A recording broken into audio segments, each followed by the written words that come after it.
بسم اللہ الرحمن الرحیم۔ السلام علیکم۔ غامدی صاحب کے ساتھ ہفتہ وار سوال و جواب کی براہ راست نشست کو لے کر ایک دفعہ پھر ڈیلس امریکہ غامدی سینٹر سے حاضر خدمت آغاز کرتے ہیں۔ ہم سب شکریہ آپ کے وقت کا۔ غامدی صاحب کے لٹریچر کے تعارف کے سلسلے کا ہم نے آغاز کیا تھا، اس سلسلہ گفتگو کی آج 5ویں نشست ہے۔ آگے بڑھاتے ہیں بات کو۔ غامدی صاحب، کافی ساری آپ کی کتابیں زیر بحث آئیں۔ آپ کی تفسیر 5 مجلدات میں ہے، ترجمہ قرآن، پھر اس کے بعد میزان کا خلاصہ الاسلام، اور پھر اس کے ساتھ ساتھ آپ کی ایک بڑی ہی شعراء آفاق اور معرکۃ الآراء کتاب مقامات پر بھی ہم نے آپ سے گفتگو کی۔ 2 مزید کتابیں ہیں آپ کے لٹریچر میں، ذکر بھی اکثر ہمیں ملتا ہے بعض خاص علمی بحثوں میں۔ آپ بھی بتاتے ہیں کہ برہان کے اندر آپ نے لکھا ہے، یہ میزان لکھی پورے دین پر کام ہو گیا، مقامات لکھی جو اطلاقی مسائل تھے یا خود آپ کی کچھ ذاتی آراء تھیں، آپ کا اپنا علمی سفر تھا، اس پر کچھ آپ کی یادداشتیں ہو گئیں۔ برہان کیا ہے، کب لکھنی شروع کی، کانٹینٹ کیا ہے، مقصد کیا تھا، آڈینس کون ہے اور کیا چیز اس میں زیر بحث ہے؟ یہ سب سے پرانی کتاب ہے اور اس کا نام پہلے میزان تھا۔ اچھا، یہ اس زمانے کی ہے جب ابھی میزان لکھنے کا تصور بھی پیدا نہیں ہوا تھا۔ میں نے میزان کے تعارف میں یہ عرض کیا تھا کہ ایک لمبے عرصے تک جب میں دین کی تعبیرات پر کام کر رہا تھا تو یہ نہیں خیال تھا کہ پورے کے پورے دین کو بیان کرنے کے لیے کوئی تصنیف کرنا ہوگی۔ اس زمانے میں یہی خیال تھا کہ جن چیزوں پر تحقیق کر رہا ہوں یا جن پر کوئی رائے بنتی ہے ان پر مقالات لکھے جائیں گے۔ ابتدا عام طور پر یہیں سے ہوتی ہے، تو میں نے اس کتاب کا نام میزان رکھا اور وہ مقالات لکھنا شروع کیے۔ پہلی مرتبہ اردو زبان میں وہ سن 79 میں لکھنا شروع کیا تھا، 79 میں۔ تو اس وقت جتنے مقالات لکھے گئے وہ میزانی کے عنوان سے بھی شائع ہو گئے۔ بعد میں جب ایک ایسی کتاب کا تصور پیدا ہوا جس کی میں وضاحت کر چکا ہوں، جس کو میں یہ کہہ سکوں کہ اس میں پورے دین کو بیان کر دیا گیا ہے، گویا یہ اسلام ایز آئی انڈرسٹینڈ اٹ ہے، تو پھر میں نے اس کے لیے میزان کا نام پسند کیا۔ یعنی وہ زیادہ موزوں تھا اس کتاب کے لیے۔ تو جب اس کتاب کو یہ نام دے دیا تو پھر اس کو میں نے برہان کا نام دیا، یعنی یہ اس کی تاریخ ہے۔ چنانچہ آپ کو یہ میزان کے نام سے شائع شدہ شاید کہیں پرانی کتابوں میں مل جائے، غالباً یہ 80 کی دہائی کی کوئی ہوگی، تو یہ اس کا پس منظر ہے۔ چنانچہ وہ سب مقالات جو مختلف موقعوں پر لکھے گئے اور جن میں خاص طور پر معاصر مذہبی فکر زیر بحث ہے، یعنی انسان جب کوئی اپنا نقطہ نظر قائم کرتا ہے تو 2 ہی نتائج نکلتے ہیں، یا وہ جو کچھ پہلے سے موجود ہوتا ہے یا اس کے گرد و پیش میں موجود ہے اس سے موافقت کرے گا، اور یا اس کا زاویہ نظر مختلف ہو جائے گا۔ تو میرا زاویہ نظر جیسے جیسے مختلف ہوتا چلا گیا تو پھر مجھے یہ بتانا تھا کہ معاصر مذہبی فکر سے میرا اختلاف کیا ہے۔ اس وقت بھی آپ کے علم میں ہے کہ جو 23 اعتراضات کی سیریز ہے جس میں گفتگو کر رہا ہوں وہ اسی موضوع پر ہے، یعنی یہ بتانا مقصود ہے کہ وجہ اختلاف کیا ہے، اصل استدلال کیا ہے، بات کہاں سے شروع ہوتی ہے، دوسرے نقطہ نظر اس چیز کو کس طرح دیکھتے ہیں، میں کیسے دیکھتا ہوں۔ اب ظاہر ہے عمر کے ساتھ اسلوب اور ہے، انداز اور ہے بات کرنے کا۔ اس وقت آتش جوان تھا تو اسلوب اور انداز بھی اور تھا، تو آپ دیکھیں گے کہ اس میں پھر میں نے معاصر مذہبی فکر میں ان چیزوں کو جن سے مجھے اصول میں اختلاف ہے موضوع بنایا ہے، اور اس میں تصوف پر ایک تفصیلی مضمون لکھا ہے۔ تصوف کوئی معمولی چیز نہیں ہے، یعنی مسلمانوں کے ہاں یہ 2-3 صدی بعد آنا شروع ہوا اور پھر یہ اپنے منتہائے کمال پر پہنچ گیا جب امام غزالی جیسی شخصیت نے اس کو قبول کر لیا اور اسلام کے ساتھ اس کے پیوند کو بھی قبول کر لیا، اور نہ صرف یہ کہ قبول کیا بلکہ اس کو سامنے رکھ کر احیاء جیسی کتاب لکھی اور پھر کیمیائے سعادت کے عنوان سے اس کا خلاصہ لکھا۔ اس طرح گویا صوفیانہ مزاج، صوفیانہ مقدمات، صوفیانہ مقاصد پورے دین پر کس طرح اثر انداز ہو جاتے ہیں، اس کو سامنے رکھ کر ایک تعبیر کر ڈالی، جس کا پھر آخری نمونہ ہمارے سامنے امام الہند شاہ ولی اللہ کی تصنیفات میں آتا ہے۔ اس لحاظ سے تصوف کوئی الگ سے پڑی ہوئی چیز نہیں رہا، بلکہ اس کو ہماری امت کے جلیل القدر علماء نے نہ صرف یہ کہ قبول کیا، اس کا استقبال کر کے اس کا پیوند بھی دین کے ساتھ لگا دیا مختلف صورتوں میں۔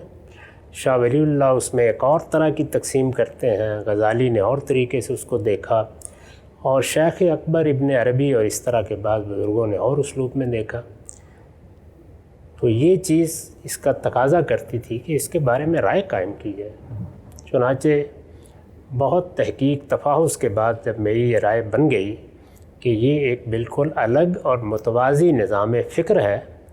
اس کا مذہب سے، اسلام سے، انبیاء کے لائے ہوئے طریقے سے کوئی تعلق نہیں ہے، اور اس کے اور اسلام کے مابین کوئی تعلق پیدا بھی نہیں کیا جا سکتا، تو پھر میں نے یہ بتایا کہ جو بنیادی چیزیں ہیں، مثلاً توحید کا تصور، مثلاً نبوت کا تصور، مثلاً قیامت کا یا جزا و سزا کا تصور، اسی طرح وہ اخلاقی اقدار یا وہ اہداف جن کو ہم دنیا میں حاصل کرتے ہیں، جس سے شریعت وجود میں آتی ہے، اس کے مقابل میں تصوف اپنا نقطہ نظر کس طرح پیش کرتا ہے۔ تو دونوں کا ایک تقابل میں نے سامنے رکھ دیا پورے ادب کے ساتھ، اور ان سب لوگوں کی عزت کو ملحوظ رکھتے ہوئے جو ہماری امت کے بہت بڑے لوگ ہیں، تو وہ آپ اس میں پڑھ سکتے ہیں۔ اسی طرح اسلام کی سیاسی تعبیر، جس کو خود ہمارے ممدوح اور مخدوم مولانا سید ابوالعلا صاحب مودودی نے بہت ہی خوبصورت اسلوب میں دنیا کے سامنے پیش ہی نہیں کیا بلکہ ایک بڑی تعداد سے اس کو منوایا، اس کی بنیاد پر جدوجہد کی، اور اس زمانے میں یعنی جو میرا ابتدائی زمانہ ہے،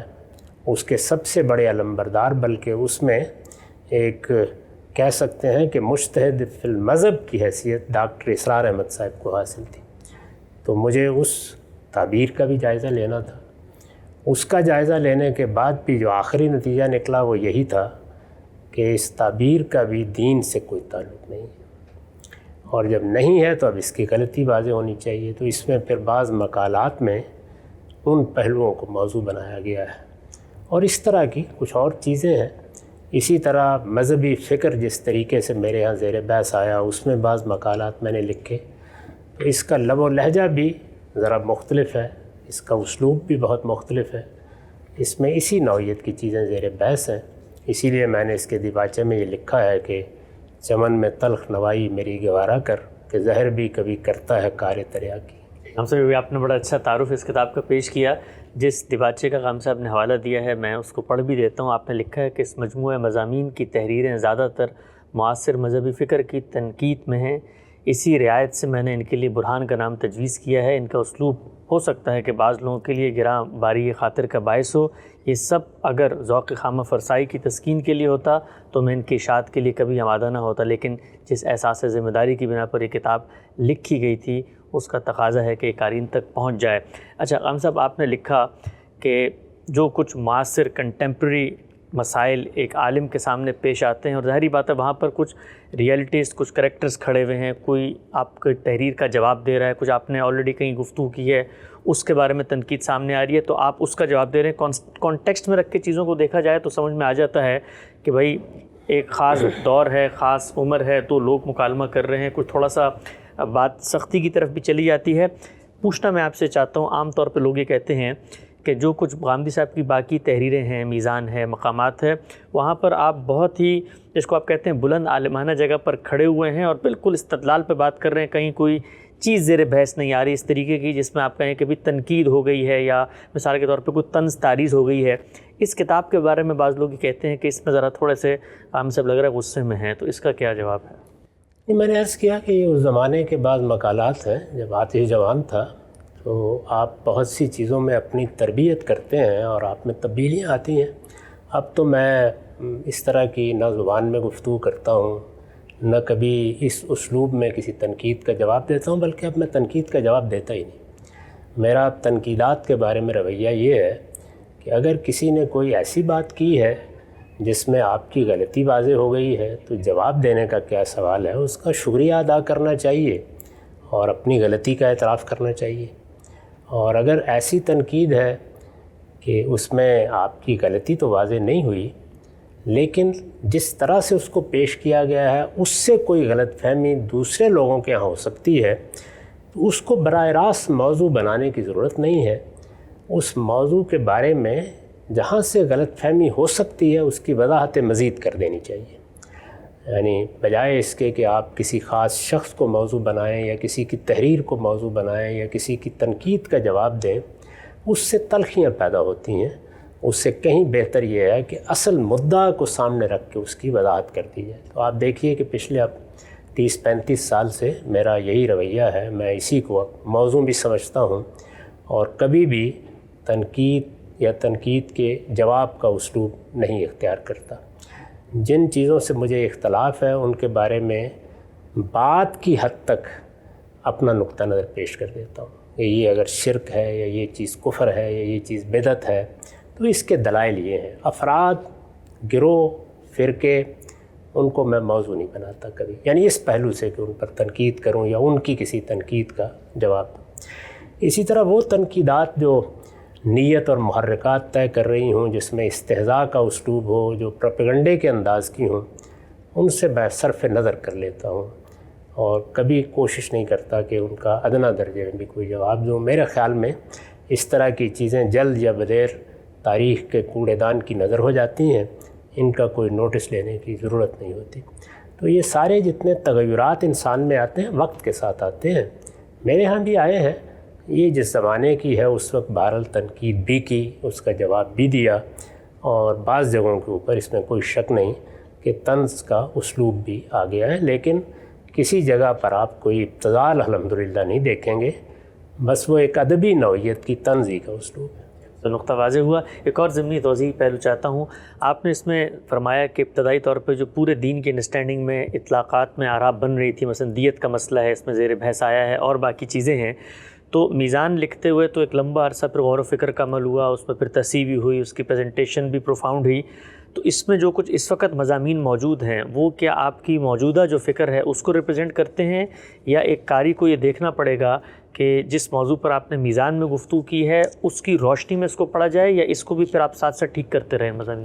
نہیں، بعض جگہوں پر میں نے اس میں حواشی لکھ دی ہیں جہاں اب میرا فکر وہ نہیں ہے یا میرا نتیجہ فکر وہ نہیں ہے، تو بعض جگہوں پر اس کی نشاندہی کر دی ہے، اور وہ جگہیں ہیں جہاں کوئی بڑا اختلاف ہو گیا ہے۔ باقی چیزوں کو میں نے قاری پر چھوڑ دیا، وہ خود تقابل کر کے دیکھ سکتا ہے۔ میزان بہت بعد میں لکھی گئی ہے، وہی اب ایک لحاظ سے آخری چیز ہے، اس میں میں اس کے ہر نئے ایڈیشن کے ساتھ ترامیم بھی کرتا رہتا ہوں، اس پہ نظر ثانی بھی کرتا رہتا ہوں۔ پھر بہت سی چیزیں البیان میں جو بعد میں تفسیر مکمل ہوئی ہے وہ زیر بحث آ گئی ہیں، تو لوگ خود تقابل کر کے دیکھ لیں گے۔ جزیات کی حد تک تو حواشی نہیں لکھے گئے، اگر کبھی ضرورت محسوس ہوئی کسی ایڈیشن میں تو شاید وہ بھی لکھ دیے جائے، لیکن بڑے معاملات میں نیچے حواشی میں اس کو بتا دیا گیا۔ اچھا امام صاحب، ایک اور چیز جو اس کتاب کو پڑھتے ہوئے سامنے آتی ہے وہ یہ کہ اس میں آپ نے جو سائنٹیفک ریسرچ کا طریقہ ہے، جو جدید ریسرچ میتھڈالوجی کے اصول ہیں، جس میں آپ مثلا کسی کی کوئی نقطہ نظر بیان کرتے ہیں تو اس کو سائٹ کرتے ہیں، کوٹ کرتے ہیں، اس کی اصل عبارت کو لکھتے ہیں۔ میزان کے اندر تو آپ نے اپنا پورا پازیٹیو موقف بیان کیا، لیکن یہاں پر جب آپ نے تنقیدات کی ہیں تو پورا کا پورا جو ریسرچ کا طریقہ ہوتا ہے اس کو فالو کرتے ہوئے باقاعدہ ریفرنسز دیے ہوئے ہیں جن چیزوں پہ تنقید ہوئی ہے، ان کی اصل کتابوں کے ماخذ، ان کی عبارتیں۔ تو یہ فرق ہے جو ہم برہان اور میزان وغیرہ میں دیکھتے ہیں۔ یقیناً جب آپ کسی پہ تنقید کرتے ہیں تو تنقید کے کچھ آداب ہیں، ان کو ہر حال میں ملحوظ رکھنا چاہیے۔ اس میں سب سے پہلی چیز یہی ہے کہ جب آپ تنقید کریں تو متعین طور پر بتائیں کہ کس چیز پہ تنقید کر رہے ہیں، وہ کیا موقف ہے، اور میں ہمیشہ اس کو اس طرح بیان کرتا ہوں کہ اتنی دیانتداری کے ساتھ دوسرے کا موقف بیان کریں کہ وہ بھی یہ کہہ اٹھے کہ میں اس سے بہتر طریقے پر اپنی بات کو بیان نہیں کر سکتا تھا۔ وہ بات کہاں سے آپ نے لی ہے، کہاں سے سمجھی ہے، اس کو بیان کریں۔ تو اللہ کا یہ احسان ہے کہ کبھی کسی شخص نے یہ نہیں کہا کہ میں نے جن چیزوں پر تنقید کی ہے اس میں کسی کی بات سمجھی نہیں ہے یا اس بات کو میں نے بگاڑ کر پیش کیا ہے یا اس کا صحیح حوالہ نہیں دیا، وہ سب چیزیں ہیں۔ ہاں البتہ فہم میں اختلاف ہو سکتا ہے، اور وہ جب زیر بحث آیا ہے تو میں نے اس کا جواب بھی دے دیا۔ اچھا، ایک آخری سوال برہان کے حوالے سے پوچھنا چاہتا ہوں۔ آپ نے بڑی لمبی زندگی گزاری ہے، علمی فکری تنقیدات سنتے ہوئے بھی اور ان کا جواب دیتے ہوئے بھی۔ ہم یہ دیکھتے ہیں بالعموم کہ آپ کا مقدمہ بڑا مضبوط ہوگا، آپ کے پاس دلائل بڑے اچھے ہوں گے، لیکن جو مخاطب ہے